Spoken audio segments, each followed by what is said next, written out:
Hello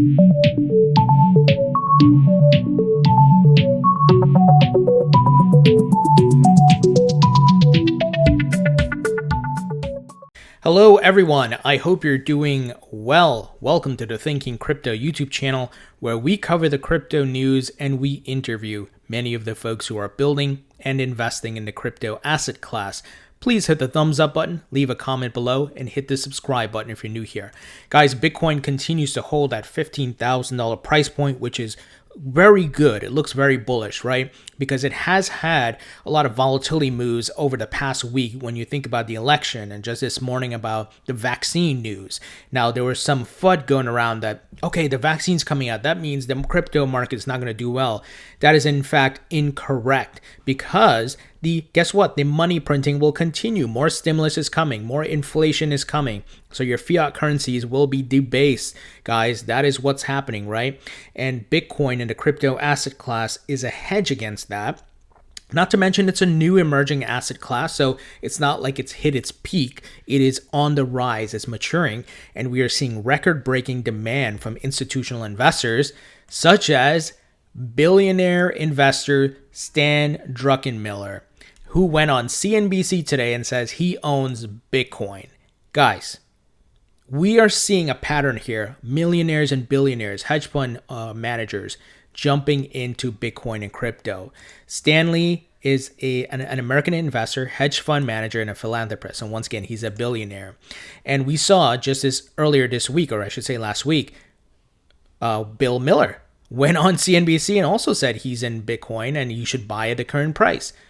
Who's been going on CNBC as well? Paul Tudor Jones. He did it a couple of times. And of course, it was the major green flag back in May of this year where he went on there and said Bitcoin and crypto is the fastest horse in the race, right? So certainly you see the trend, guys. The institutional Wall Street players are getting in, and we are on the side of smart money. We are here early before the masses. So let me play the clip for you guys so you can hear it directly from the horse's mouth. Having said that, I'm a bit of a dinosaur, but I have warmed up to the fact that Bitcoin could be an asset class that has a lot of attraction to it as a store of value to both millennials and the new West Coast money. And as you know, they got a lot of it. It's been around for 13 years, and with each passing day, it picks up more of its stabilization of a brand. So I own many more times gold than I own Bitcoin. But frankly, if the gold bet works, the Bitcoin bet will probably work better because it's thinner and more liquid and has a lot more beta to it. In terms of copper. Wow, guys. So many things to unpack there, right? Let's talk about it. First, he said he owns Bitcoin. He owns more gold. But notice he puts Bitcoin in the same category as gold as a hedge. And he said Bitcoin is actually a better hedge because it's more liquid. Obviously, you can move it around easier and buy and sell it faster, right? We all know the technological reasons there is better than gold. And he talked about millennials, right? We've been talking about this, guys, for years now, where even a lot of money is going to be handed down from boomers to millennials and, just the inheritance. And we talked about the studies done where it's going to be in the trillions, and that some of that money, not all of it, it's going to go into crypto. And millennials and the Gen Z folks are, of course, more technologically advanced, right? Just a matter of generations. They're more leaning towards the digital economy, digital environment around us. We know about social media, the internet, and everything's on the internet now. So he sees this, and he said he called himself a dinosaur, but he's now jumping into Bitcoin. Well, he has jumped into Bitcoin. So this guy had an enlightenment moment, right? Because he called himself a dinosaur, but he woke up to it. He realizes, hey, this is an asset class. And he talked about Western money is going to be going into this. And, I'm in agreement with him, guys. There's a shift taking, right? A paradigm shift. And you're going to see more money go to crypto. And obviously Bitcoin's the head of the snake here. And we are going to see this market mature. And one by one, they're coming in, the billionaires and millionaires. And I can't wait to see if Warren Buffett capitulates as well. I think he eventually will. He may not, look, at the end of the day, he may not even come out, right? Because it's probably not on brand for him, come out and say anything. But I wouldn't surprise me because we've seen him change his mind on gold. Remember, he trashed gold in the 90s, early 2000s, and then he went and got into gold stocks, right? Because he got rid of his bank stocks. So he can change his mind like he did on gold, guys. So very, very bullish here. I hope you guys see what's happening. It's pretty amazing to watch this unfold, and the likes of these guys who have nothing to do with crypto. They made a lot of money off the traditional financial markets, now getting into the asset class. So I hope that gives you confidence and that you see where we're headed, right? Where we're headed. Don't forget to look at the macro picture here. Now, guys, moving ahead. Now, this is interesting. Ripple CEO Brad Garlinghouse disses Bitcoin's energy use in advance of Biden administration. Now, I know, guys, some of you get really emotional about this. I said president-elect yesterday for Biden. I mentioned it wasn't a political video, and this is not a political video. I'm just stating as it is. Now, if the facts come out of voter fraud and things get changed, then it gets changed, right? But right now, as of what we're working on, I'm not going to debate people on social media. We're going to go with what the current facts, the majority facts are. And if, like I said, if the voter fraud stuff comes out and things are changed, then so be it. I'm not against anything here. I'm just stating the facts. Well, with Joe Biden being declared the next president, and once again, I'm just reading it verbatim off the article, Ripple CEO Brad Garlinghouse is making sure his company's messaging aligns with the new administration. So Brad tweeted something here. I don't know, man. I don't know how to read this, but I know the folks at Ripple, and I've called them out on it. They're very anti-Bitcoin sometimes. And it's almost like, hey, don't look at Bitcoin, look at XRP, pump our bags. And I don't like that. I think if Ripple is doing what they're saying they're doing with XRP, then you don't need to mention Bitcoin. You just need to mention, give us the regulatory clarity and we will get going with these banks, right? Versus calling out Bitcoin. And I know Bitcoin uses a lot of electricity and a lot of energy, but the free market, if you believe in the free market, right, and capitalism of the United States, and I do, these big time investors, millionaires and so forth are voting with their money and putting it into Bitcoin. A lot of Bitcoin mining farms are being built. We are seeing the institutional players adding Bitcoin. That's not to say they're not adding XRP, but they are putting more money into Bitcoin, right? Look at Grayscale. They have their largest trust is Bitcoin, but they also have an XRP trust. They have an Ethereum trust. So people don't get, for some reason, can't stay balanced when it comes to investing. They get emotional. They're either on one end of the spectrum. There's no middle of the road anymore. Guys, two things can be true at the same time. Bitcoin is a great store of value, but it also uses a lot of electricity and energy. XRP can be a better way to move money, but given the current climate, Bitcoin is where it's at. Now, I'm not giving up on XRP. I hold XRP and I'm planning to hold it long term.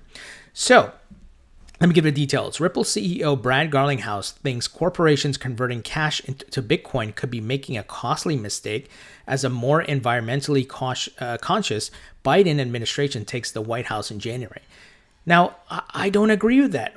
So they're holding the asset. Are they the ones mining it? Like if Square buys it, if this gentleman, billionaire Stan Druckenmiller buys it, if MicroStrategy buys it, are they mining Bitcoin? No. So I don't understand that. Garlinghouse tweeted Monday that the incoming president will be much tougher on climate change, requiring that all publicly traded companies disclose their greenhouse gas producing activities. Once again, if you're holding Bitcoin, that doesn't mean you're generating greenhouse gas or you're using electricity. You just own the asset. He singled out Square as one company that may want to pay attention to the new federal guidelines that could get rolled out as soon as Biden takes office. Garlinghouse's comments piggyback off an earlier tweet from the New York Times Politics, which outlined some of Biden's proposed measures on climate change, including rejoining the Paris Agreement and signing executive orders to curb emissions. President Trump withdrew from the Paris Accord in 2017 over allegations that the pact would harm the U.S. economy. Square made headlines last month, adding 4,709 Bitcoin to its balance sheet. Now, once again, is Square mining the Bitcoin? No, they're just buying it. So at the time of purchase, the newly acquired Bitcoin accounted for roughly 1% of the payment company's available cash in hand. In August, mid-cap technology company MicroStrategy said it had made Bitcoin its new reserve currency by purchasing $250 million of the digital asset. So once again, you guys know I'm bullish on XRP. I like Brad Garlinghouse. He's a smart guy, and I would love to talk to him one day, interview him and so forth, but I don't agree with him on this. And like I've said, I'm not here to kiss Ripple's ass. I'm here to make money. And there are people who are here to kiss Ripple's ass, and they get very clicky and it just becomes like a religious following. Like they get emotional about it, right? So Garlinghouse lauded MicroStrategy's crypto play in August, but appears to have shifted his stance following the presidential election. Ripple's sustainability of money narrative appears to gel with the concerns of the incoming Biden administration. It's also used to showcase XRP's supposed superior over Bitcoin's resource-draining proof-of-work consensus. Ripple claims that for every 1 million transactions, its XRP token could power 79,000 light bulb hours compared with Bitcoin's 4.51 billion light bulb hours. The company claims XRP is 57,000 times more efficient than Bitcoin. Sure, I think it's definitely a fact. XRP is faster, more efficient, cheaper to use, right? I would not argue that. That's why I'm investing in XRP. That's why I believe, with the use case of a bridge asset is why I'm holding long term. But I also believe Bitcoin's a great store of value. Those two things can be true, people, right? Common sense, logic will tell you that. If you take the emotions, you take the tribalism out of it. I don't agree with Brad here about that because the free market is doing the opposite of what he's saying. Now, the free market was agreeing with him. He would have a point, but the big money, the billionaires and millionaires are clearly holding Bitcoin. You can dream up something, have wishful thinking, but unfortunately, that is the fact. XRP maximalists, don't be angry that I said that. I'm just stating the facts, right? And I am bullish on XRP. I believe eventually we'll get the regulatory clarity. Guys, I've interviewed people from Ripple, for goodness sake. I've talked to Craig DeWitt. I'm speaking to Adam Trademan, who's the CEO of SBI. I've talked to Caroline Bowler at BTC Markets, which is a Ripple ODL partner. I've talked to Catherine Coley. He worked at Ripple, now at Binance U.S. So I've spoken to people. I see the things being built around XRP. And I know XRP's day is coming, but bashing Bitcoin and saying all these things does not help when the free market is doing the complete opposite. So food for thought, think about it. Once again, trying to stay in the middle of the road here, not going off on each end of the spectrum and trying to use some logic here, guys. So guys, what do you think about this news? I think this is bullish. Stan Druckenmiller going on TV, another big-time investor, and saying he has Bitcoin. Very bullish. Be patient, hodl, and let's sit back and watch the prices go up.